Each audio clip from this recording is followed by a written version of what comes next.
जय हिंद दोस्तों। Welcome to digital पाठशाला। मैं रूपेश कुमार सिन्हा आप लोगों का स्वागत करता हूं।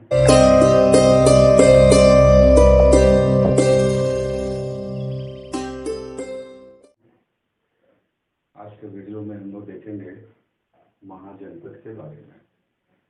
तो महाजनपद जानने के पहले कुछ चीज़ें पहले जाननी आवश्यक है, वो पहले हम लोग देखते हैं कि जैसे महाजनपद का जो काल माना जाता है वो उत्तर वैदिक काल के बाद का जो समय भारत में घटित हुआ उस काल को ही हम लोग महाजनपद काल के नाम से जानते हैं।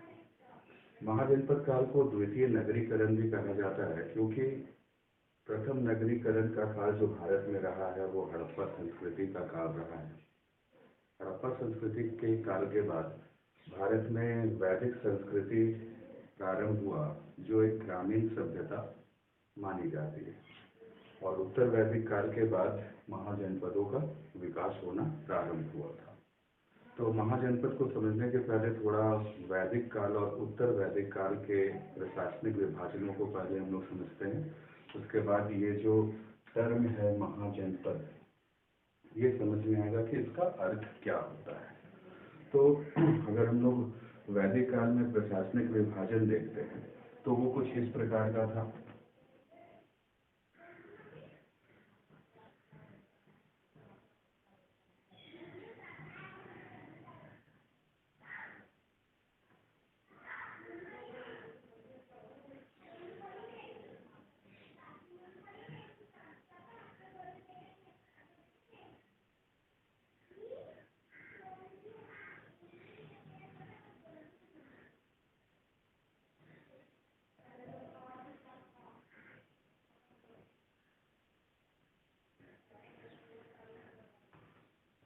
तो उत्तर वैदिक काल में प्रशासन की जो सबसे न्यूनतम इकाई होती थी उसे कुल कहा जाता था।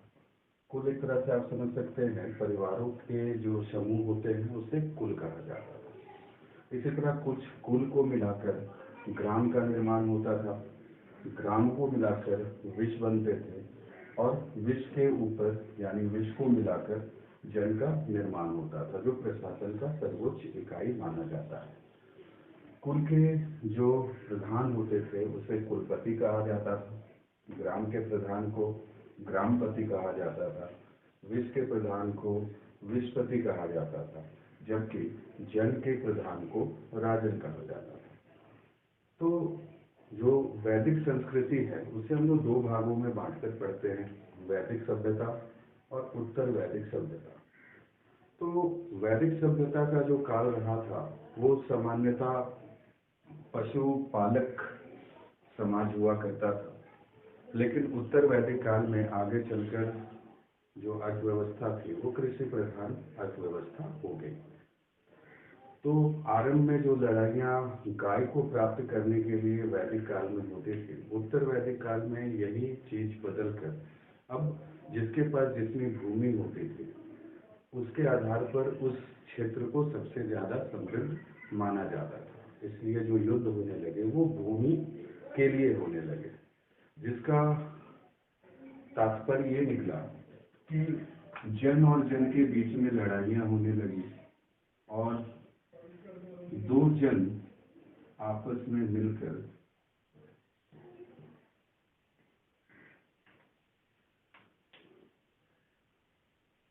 जनपद बनने लगे। मान लेते हैं कोई एक जन है एक्स, वो दूसरे जन वाई पर अटैक करता था, उसके क्षेत्र को अपने क्षेत्र में मिला लेता था। तो तत्पश्चात जो क्षेत्र बनता था एक विशाल क्षेत्र, उस विशाल क्षेत्र को जनपद कहा जाने लगा। ठीक है, तो ये उत्तर वैदिक काल के प्रशासन का सर्वोच्च इकाई जनपद कहलाने लगा।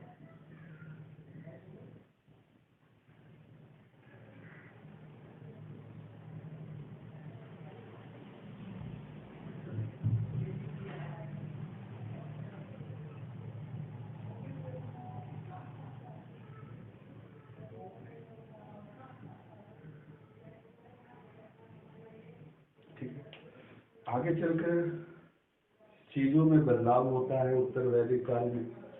उत्तर वैदिक काल में जो सर्वोच्च बदलाव देखा गया वो था लोहा की प्राप्ति। पहले लोहे की प्राप्ति वैदिक काल तक नहीं हुई थी, लेकिन 940 ईसा पूर्व के आसपास, बोल सकते हैं 1000 ईसा पूर्व के आसपास, उत्तर प्रदेश के अतरंजी खेड़ा नामक स्थान पर सर्वप्रथम लोहे की प्राप्ति हुई।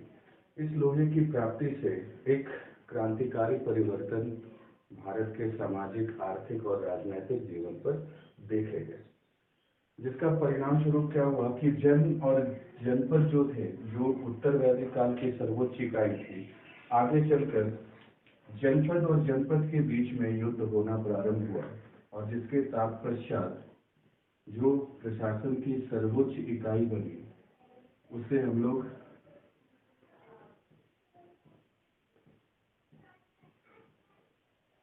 महाजनपद के नाम से जानते हैं।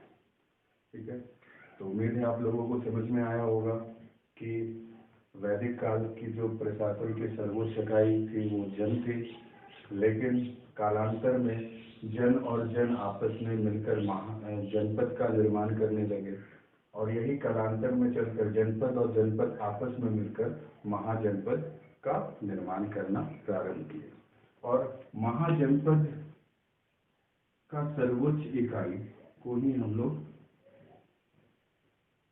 साम्राज्य कहते हैं। ठीक है, जन महाजनपद आपस में मिलकर एक साम्राज्य का निर्माण करते हैं, जैसे हम लोग इतिहास में पढ़ते हैं मौर्य साम्राज्य। ठीक है, तो उम्मीद है महाजनपद के बारे में थोड़ी बहुत चीजें समझ में आई होगी। अब हम लोग बात करते हैं महाजनपद कितने थे और इसकी सूचियां कहाँ से प्राप्त होती है।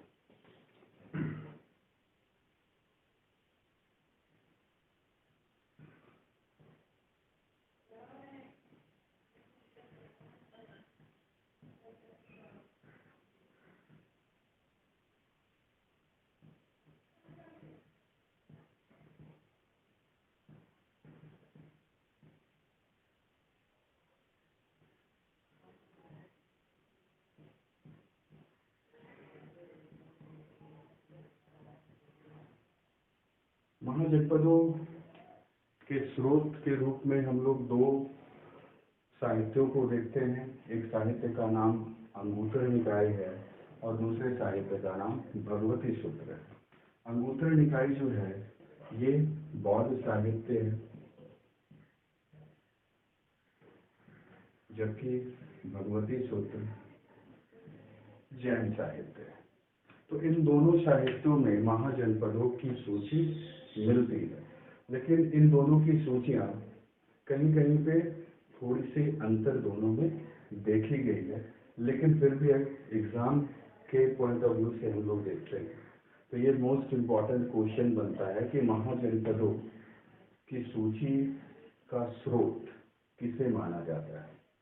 तो जब भी ऐसा क्वेश्चन है तो आप लोगों को ध्यान देना है कि दो साहित्य हैं। एक का नाम अंगूत्र निकाय जो बौद्ध धर्म से संबंधित है, जबकि दूसरे का नाम भगवती सूत्र जो जैन धर्म से संबंधित है, और इन दोनों सूचियों में ही महाजनपदों का उल्लेख किया गया है।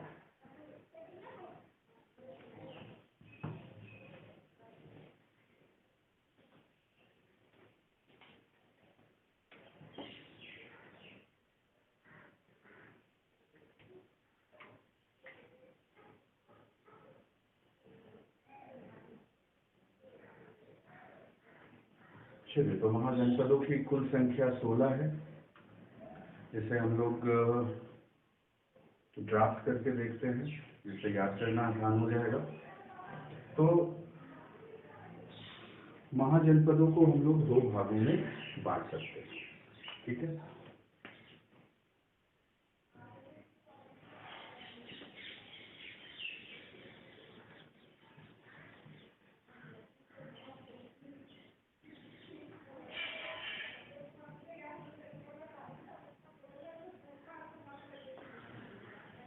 तो महाजनपदों को दो भागों में बांटा जा सकता है उनके प्रशासनिक व्यवहार के अनुसार। एक राजतंत्र, वैसे महाजनपद जहाँ पे राजतंत्र देखे गए, और वैसे महाजनपद जहाँ पे गणतंत्र देखे गए।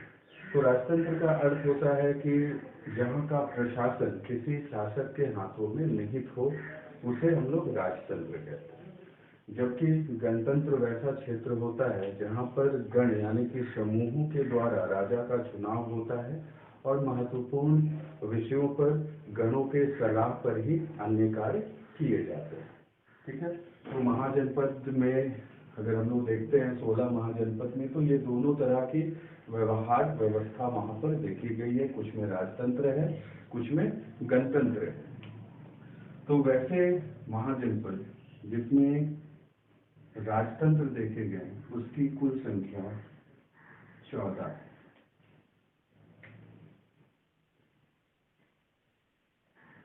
जबकि वैसे महाजनपद जहाँ पे गणतंत्र देखा गया उसकी संख्या 2 है।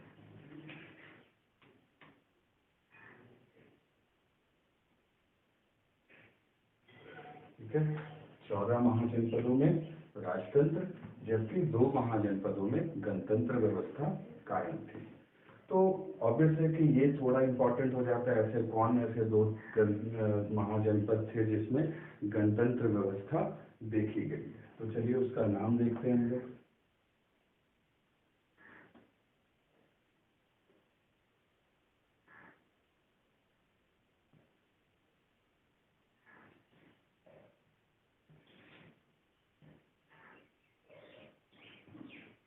तो ऐसे महाजनपद जहाँ पर गणतंत्र था उसमें से एक का नाम वज्जी है, दूसरे का नाम मल्ल है। तो वज्जी 8 गणों का समूह माना जाता था, इसीलिए इसे वज्जी संघ भी कहा गया। और मल्ल एक दूसरा गणतंत्र है। इसी वज्जी में हम लोग देखते हैं एक समूह है इस वज्जी संघ के अंतर्गत जिसका नाम है लिच्छवी।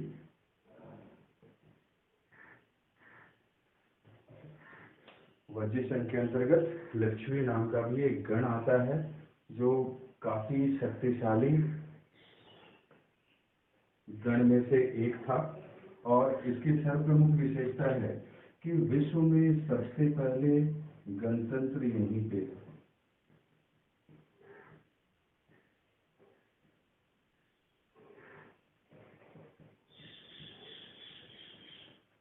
विश्व में सर्वप्रथम गणतंत्र व्यवस्था को लागू करने वाला जो क्षेत्र था वो लिच्छवी था।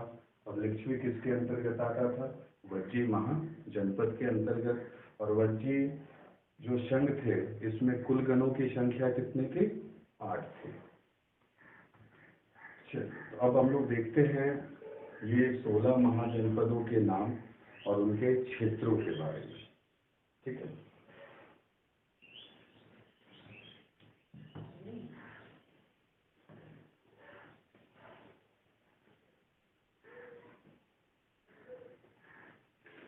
तो ये जो महाजनपद थे इसका जो क्षेत्र रहा है वो सामान्यतः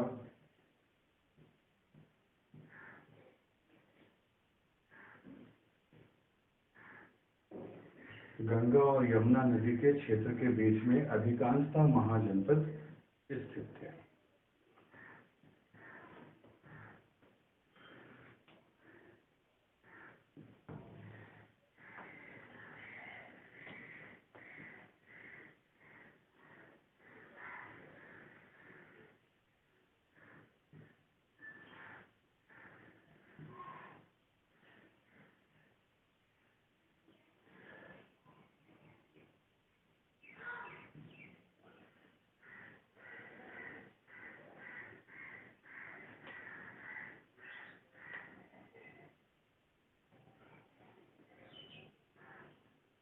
चलिए तो हम लोग देखते हैं कि 16 महाजनपदों में से 3 महाजनपद जो स्थित थे वो बिहार के क्षेत्र में स्थित थे। तो ये महाजनपद कौन कौन थे इसका नाम हम लोग देखते हैं।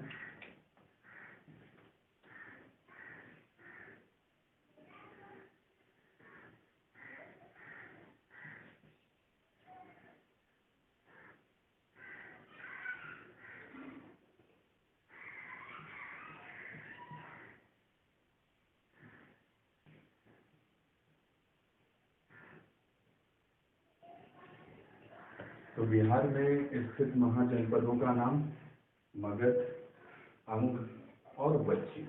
मगध जो सबसे शक्तिशाली महाजनपद के रूप में जाना जाता है।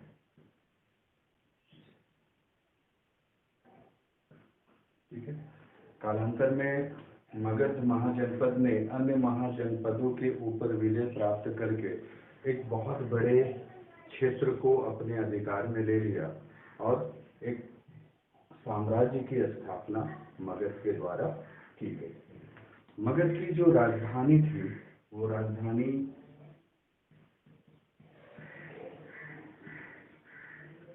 गिरिव्रज या राजगिरी थी। ठीक है, राजगिरी का ही प्राचीन नाम गिरिव्रज। आधुनिक समय में अगर देखा जाए तो मगध का जो महाजनपद स्थित था वो दक्षिण बिहार में स्थित था और पटना से लेकर गया के क्षेत्र जो थे वो मगध महाजनपद के अंतर्गत आते थे। दूसरा जो महाजनपद है बिहार में अवस्थित उसका नाम अंग है, जिसकी राजधानी चंपा थी।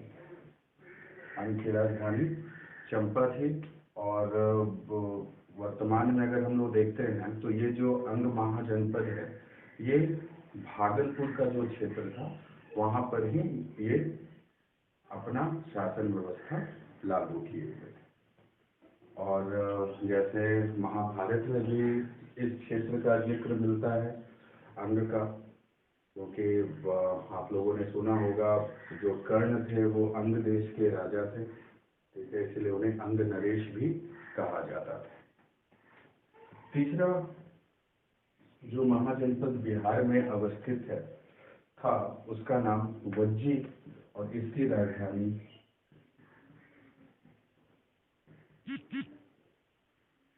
वैशाली थी। ठीक है, तो ये क्षेत्र को अगर आज आधुनिक काल में हम लोग देखते हैं तो हाजीपुर वाला जो क्षेत्र है, मिथिला वाला क्षेत्र, उस क्षेत्र पर ही वज्जी महाजनपद का शासन व्यवस्था कायम था। तो इस प्रकार हम लोग देख सकते हैं कि 16 महाजनपदों में से 3 महाजनपद बिहार में स्थित है। चलिए इसे हम लोग रिकॉल करते हैं। तो पहला मगध, मगध की राजधानी गिरिव्रज या फिर राजगिरी, क्षेत्र पटना और गया का क्षेत्र यानी कि दक्षिण बिहार का क्षेत्र। दूसरा अंग, अंग की राजधानी चंपा, आधुनिक क्षेत्र भागलपुर। तीसरा वज्जी, वज्जी की राजधानी वैशाली और आज आधुनिक काल में अगर वैशाली को देखा जाए तो ये हाजीपुर यानी मिथिला वाला क्षेत्र है। ठीक है, चलिए आगे बढ़ते हैं।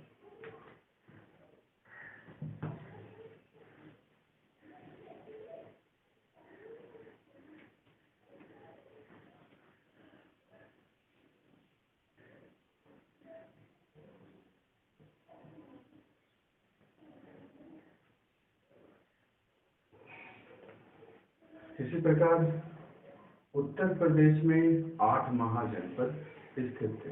जैसा कि वीडियो के पहले ही हम लोगों ने डिस्कशन किया है कि महाजनपद का जो क्षेत्र था वो सामान्यतः गंगा और यमुना नदियों के किनारे का क्षेत्र था।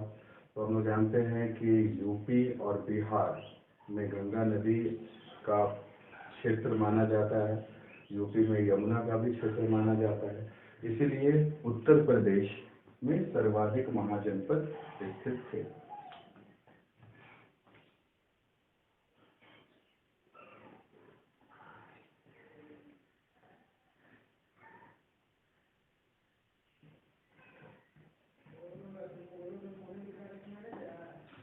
चलिए, तो यहाँ का पहला महाजनपद काशी, काशी की राजधानी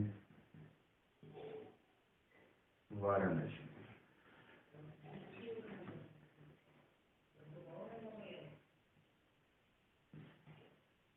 कुरु, कुरु की राजधानी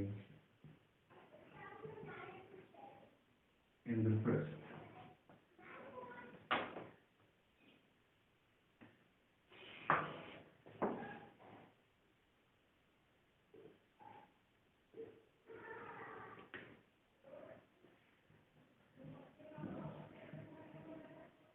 कोशल, कोशल की राजधानी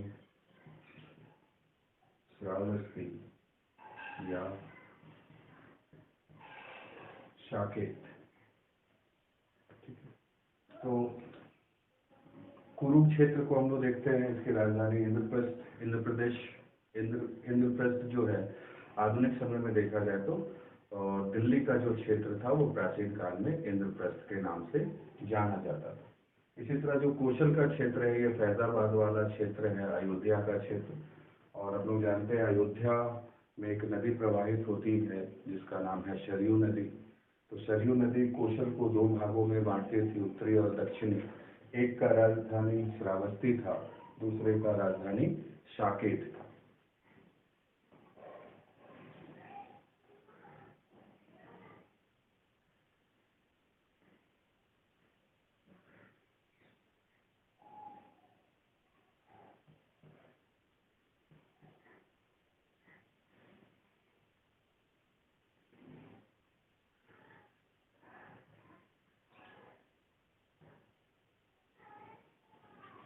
उत्तर प्रदेश में चौथा जो महाजनपद था उसका नाम पांचाल था। पांचाल की राजधानी अहिच्छत्र थी। और आधुनिक काल में अगर देखा जाए तो पांचाल का जो क्षेत्र था वो बरेली का जो क्षेत्र है उसी के पास अवस्थित था।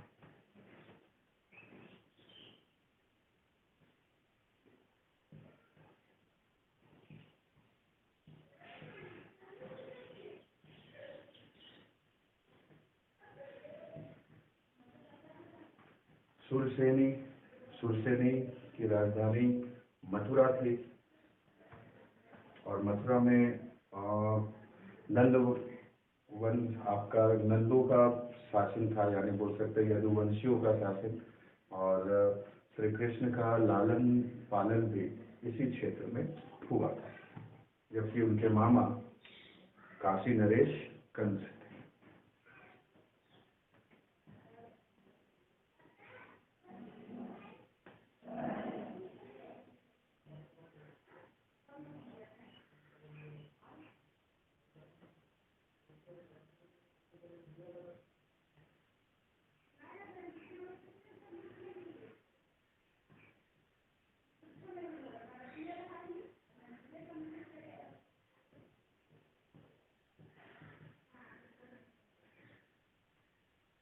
नेक्स्ट हम लोग देखते हैं अगला जो महाजनपद उत्तर प्रदेश में स्थित था उसका नाम चेदी। चेदी की राजधानी और शक्तिमती। जैसे महाभारत काल से अगर इस क्षेत्र को जोड़ा जाए तो महाभारत में एक पात्र थे जिनका नाम शिशुपाल था, और श्री कृष्ण शिशुपाल का वध करते हैं। वो इसी चेदी वंश से संबंधित माने जाते हैं, जिनकी राजधानी शक्तिमती थी।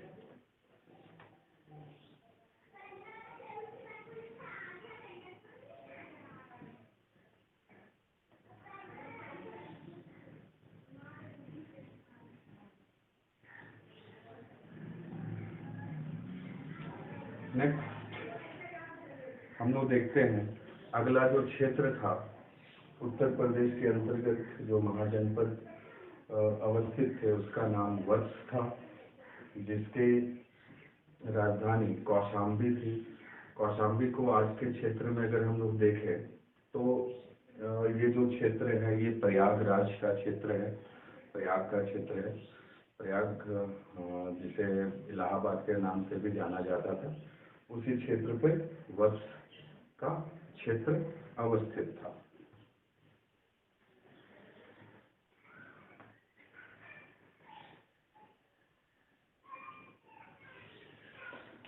उत्तर प्रदेश की जो अगली महाजनपद थी उसका नाम हम लोग जब वो हम लोग ड्राफ्ट कर रहे थे उसमें जहाँ पे गणतंत्र व्यवस्था हम लोग देखे थे तो वहाँ तो एक हम लोग बिहार में वज्जी शंको देख लिए। जो दूसरा गणतंत्र वाला महाजनपद था जिसका नाम क्या,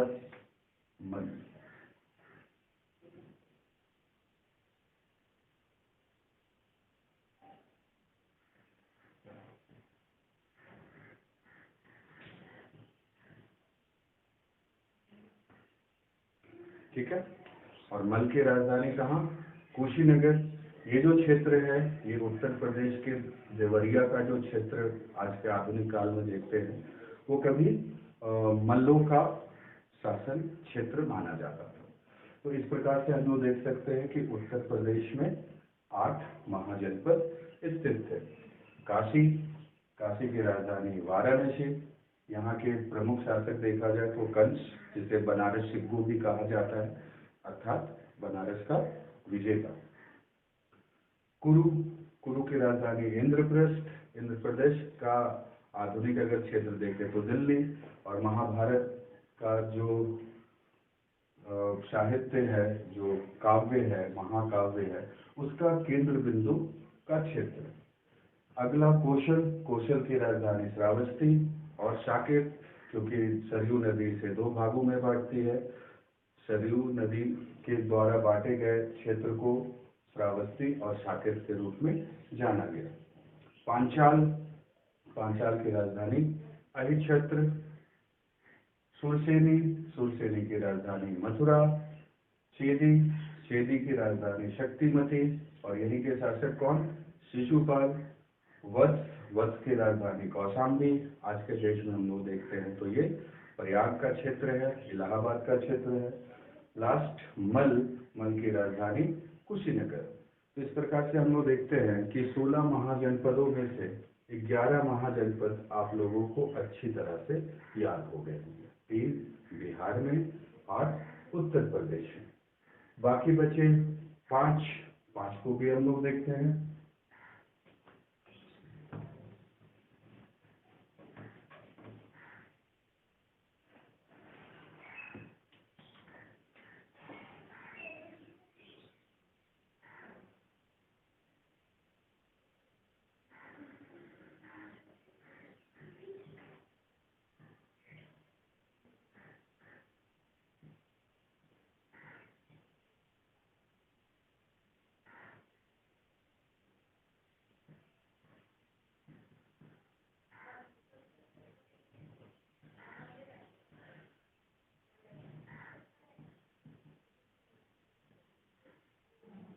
चलिए, तो भारत के 3 अलग अलग राज्यों में 3 और महाजनपद स्थित थे।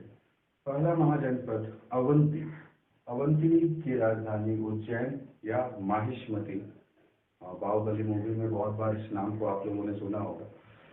और आज के डेट में अगर आधुनिक समय में इसका क्षेत्र हम लोग देखें, अवंती का क्षेत्र जो था, तो ये आपका मध्य प्रदेश जो राज्य है उसी में इस महाजनपद का शासन व्यवस्था कायम था। तो जिस प्रकार हम लोग ने कौशल को देखा कि कौशल को सरयू नदी 2 भागों में बांटती है, और उसकी एक की राजधानी श्रावस्ती हो जाती है, दूसरी की राजधानी साकेत हो जाती है, उसी प्रकार से अवंती को भी नर्मदा नदी 2 भागों में बांट रही है।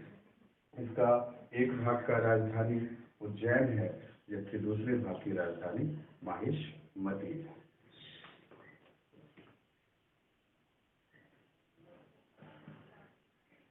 ठीक है, तो मध्य प्रदेश में एक महाजनपद अवंती,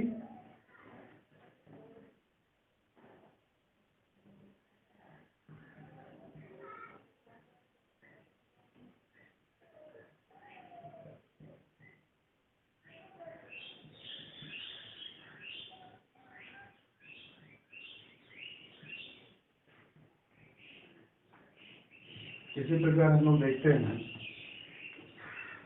भारत के राजस्थान राज्य में एक महाजनपद हुआ करता था जिसका नाम मत्स्य था, और मत्स्य की राजधानी विराटनगर थी।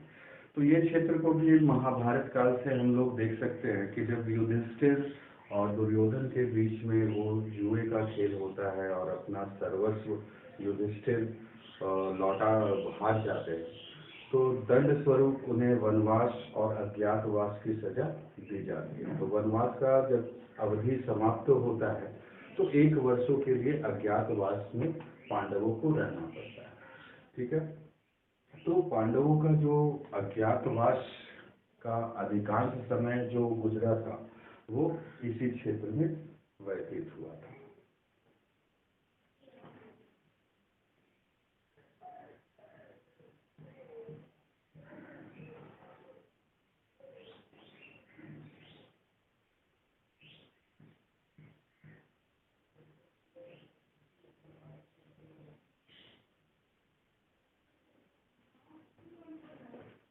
नेक्स्ट हम लोग देखते हैं जिस महाजनपद को, उसका नाम अशमक है। ये कहाँ? तो आंध्र प्रदेश में स्थित है। इसकी राजधानी पूतन थी। तो ये काफी विशेषकर ये महाजनपद एग्जाम के पॉइंट ऑफ व्यू से काफी इम्पोर्टेंट हो जाता है, क्योंकि पूरे भारत में एकमात्र ऐसा महाजनपद जो दक्षिण भारत में स्थित था वो अशमक था।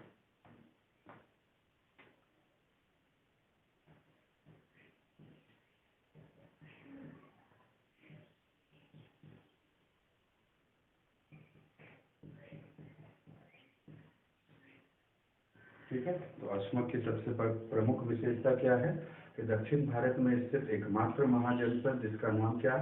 अशमक। और अशमक की राजधानी पोटन। कहीं कहीं पे इसकी राजधानी पोटली भी मिल जाती है या पैठन भी मिल जाती है, तो उससे घबराने का नहीं है। आप तो कुछ भी याद रख सकते हैं, लेकिन जो सामान्यता सबसे ज़्यादा सही होने वाला आंसर है वो पोटन है, कि ऑप्शन में सबसे ज़्यादा पोटन नाम ही दिए जाते हैं। तो इस प्रकार से हम लोगों ने देखा कि 3 महाजनपद बिहार में, 8 महाजनपद उत्तर प्रदेश में, 1 महाजनपद मध्य प्रदेश में, 1 महाजनपद राजस्थान में, तो सॉरी 1 और आंध्र प्रदेश में।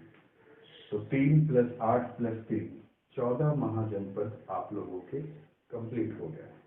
2 ऐसे महाजनपद थे जो आधुनिक समय में भारत में स्थित नहीं है, भारत के बाहर स्थित है। तो इस तरह के भी प्रश्न आते हैं कि कौन ऐसा महाजनपद है जो आधुनिक भारत का हिस्सा नहीं है। ठीक है, तो उन दोनों में से किसी एक का भी नाम उसमें दिया जा सकता है। तो चलिए बाकी देखते हैं भारत से बाहर कौन कौन से 2 महाजनपद बचे।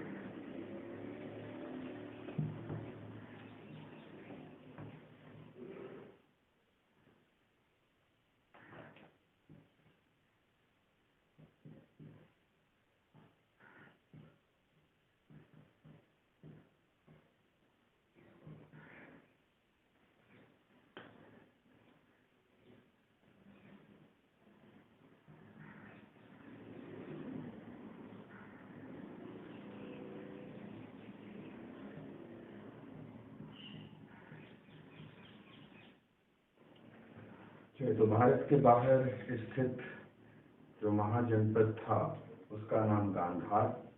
गांधार की राजधानी तक्षशिला।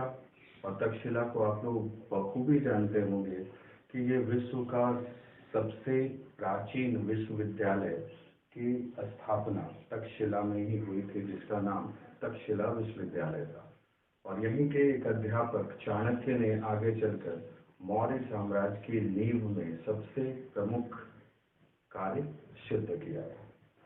तो अगर महाभारत काल से भी इस क्षेत्र को हम लोग जोड़ते हैं तो आप लोगों को मालूम होगा कि गांधार से जो संबंधित जो व्यक्ति महाभारत के एक पात्र हैं उन्हीं का नाम शकुनी था। तो शकुनी मामा कहाँ के रहने वाले? गांधार के रहने वाले। आधुनिक काल में इस गांधार को हम लोग देखते हैं तो ये आपका पेशावर, पाकिस्तान का जो पेशावर वाला क्षेत्र है उसी स्थान पर ये गांधार महाजनपद स्थित था।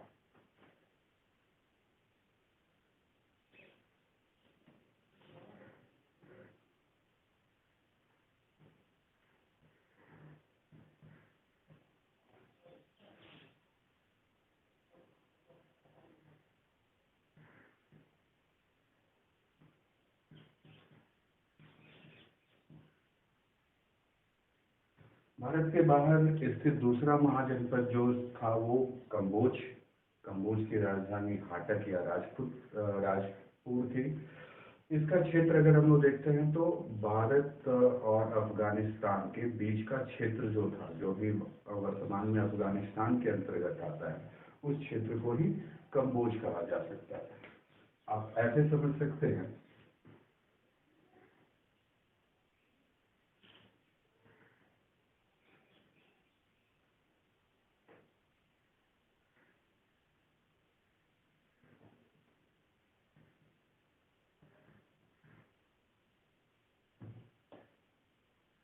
ये भारत का उत्तर का क्षेत्र, जम्मू कश्मीर का क्षेत्र। और ये पाकिस्तान अफगानिस्तान का क्षेत्र।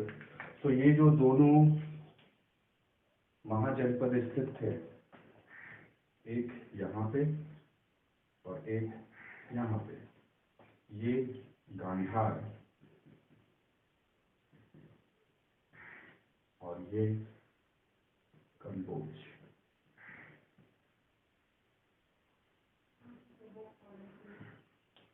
ठीक है, तो ये 16 महाजनपदों की सूची थी और उनकी कुछ प्रमुख विशेषताएं थी। इसे याद करना बहुत आसान है, रटना नहीं है, समझना है। तो चलिए फिर से रिकॉल करते हैं। बिहार में कितने महाजनपद? 3। उत्तर प्रदेश में 8, एमपी में 1, राजस्थान में 1, दक्षिण भारत में 1, भारत के बाहर 2। इस प्रकार से 16 महाजनपदों की सूची आप लोगों के समक्ष उपस्थित है। तो उम्मीद है कि आप लोगों को ये वीडियो थोड़ी बहुत समझ में आई होगी। मिलता हूँ फिर नेक्स्ट वीडियो में। अब मेरे इस चैनल से आप लोगों को लगातार नए नए वीडियो मिलते रहेंगे। अभी मैं जो फोकस कर रहा हूँ, इस वीडियो को बना रहा हूँ, ये झारखंड सचिवालय सहायक की जो परीक्षा होने वाली है और उसको ध्यान में रखकर बना रहा हूँ। तो उम्मीद है आप लोग भी इस चैनल के माध्यम से लाभान्वित होंगे। जय हिंद।